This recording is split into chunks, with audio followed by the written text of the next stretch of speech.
Olá, meu nome é Jefferson Eduardo Pereira, sou aluno do primeiro período de Medicina Veterinária no Instituto Federal de Minas Gerais, campus Bambuí. Hoje falarei sobre o artigo publicado na revista do CFMV, edição 61 de 2014. O artigo Produção de embriões bovinos in vivo e in vitro foi escrito pelos médicos veterinários Jurandir Mauro Penitente, que é doutor pela Universidade Federal de Viçosa, Ciro Alexandre Alves Torres, professor da Universidade Federal de Viçosa, e Fabrício Albani Oliveira, que é pós-doutorado também pela Universidade Federal de Viçosa.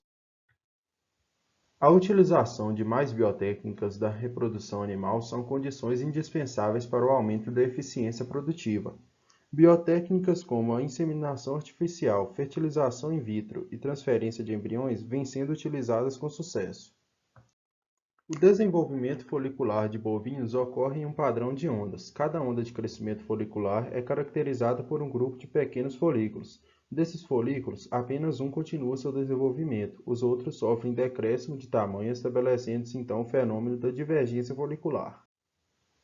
Vacas e novilhas podem ter 2 ou 3 ondas por ciclo, com o folículo tornando-se dominante em cada uma delas. A dinâmica folicular em animais zebuínos é diferente da de bovinos de raças europeias. O diâmetro dos folículos dominantes e a área do corpo lúteo são menores nas fêmeas zebuínas. As receptoras de embriões necessitam de cuidados tão rigorosos quanto os dedicados às doadoras. Cuidados em relação à sanidade, nutrição e mineralização de qualidade influenciam significativamente os resultados da técnica. Geralmente são usadas fêmeas receptoras jovens frutas de cruzamento entre zebuínos e taurinos, com alta fertilidade e habilidade materna. Deve haver a sincronia da receptora com a doadora de aproximadamente 24 horas, o que permite eleger a receptora mais apropriada para cada tipo de embrião colhido. A principal função do estradiol é induzir a regressão dos folículos antrais em crescimento. Para que o estradiol cause a regressão folicular, é necessário que haja inibição do hormônio folículo estimulante até que o estradiol seja metabolizado. Na dose de 5 mg de estradiol, causa uma emergência folicular 4 dias após sua aplicação. Foram notados maior sincronização da emergência folicular quando o benzoato de estradiol é aplicado no dia 0 com 50 mg de implante de progesterona. O desenvolvimento embrionário está relacionado com a concentração sérica de progesterona. Uma das formas utilizadas para aumentar a concentração de progesterona plasmática é a indução de múltiplas ovulações por meio da indução de maior recrutamento de folículos pelo hormônio folículo estimulante. Doadoras são as fêmeas que de alguma forma contribuem para o ganho genético de um rebanho. Possuem características superiores à média de produtividade encontrada no rebanho, pois assim multiplica-se a qualidade.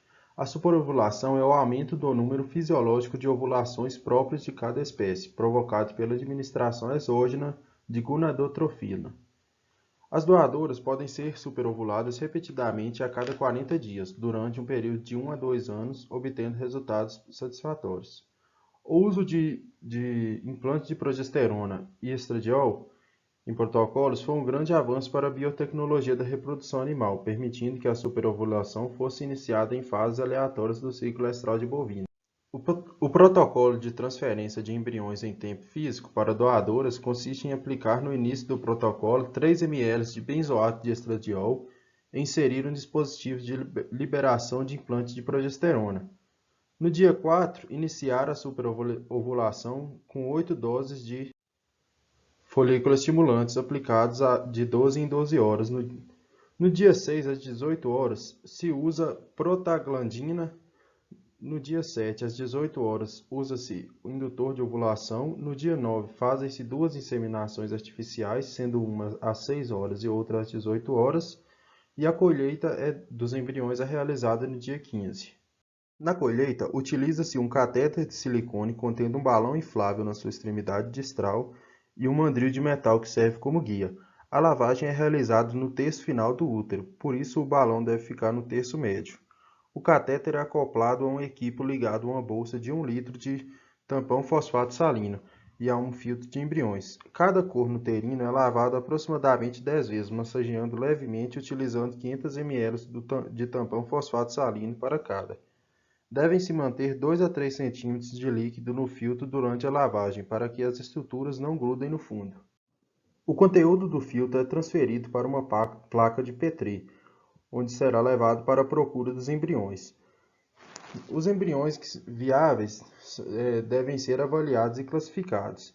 São classificados em graus. São eles: excelentes, regular, pobre ou morto. A transferência de embrião consiste na deposição do embrião no terço médio final do corno uterino, ao lado do corpo lúteo. Somente embriões classificados como excelentes, regulares ou pobres podem ser transferidos para as receptoras.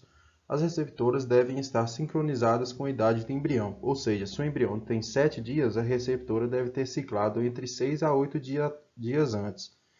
Antes de transferir o embrião, é necessário avaliar o corpo lúteo da receptora, confirmando a ovulação. Dentre as diversas vantagens da produção de embrião in vitro, a produção de embriões sexados pode ser listada como uma de suas principais vantagens. Cada fêmea bovina é capaz de produzir 50 a 100 embriões por ano com um regime de 2 punções semanais por doadora durante vários meses. A aspiração folicular 2 vezes por semana produz maior porcentagem de embriões GRA1 e maior número de embriões transferíveis do que a aspiração realizada uma vez por semana. Os complexos cúmulos ósseos colhidos são separados e divididos em 4 categorias, sendo ela GRA1, 2, 3 e 4. Somente as de grau 1 a 3 são utilizadas. O ócito precisa ser maturado para poder ser fecundado, e esse período de maturação in vitro varia de 18 a 24 horas.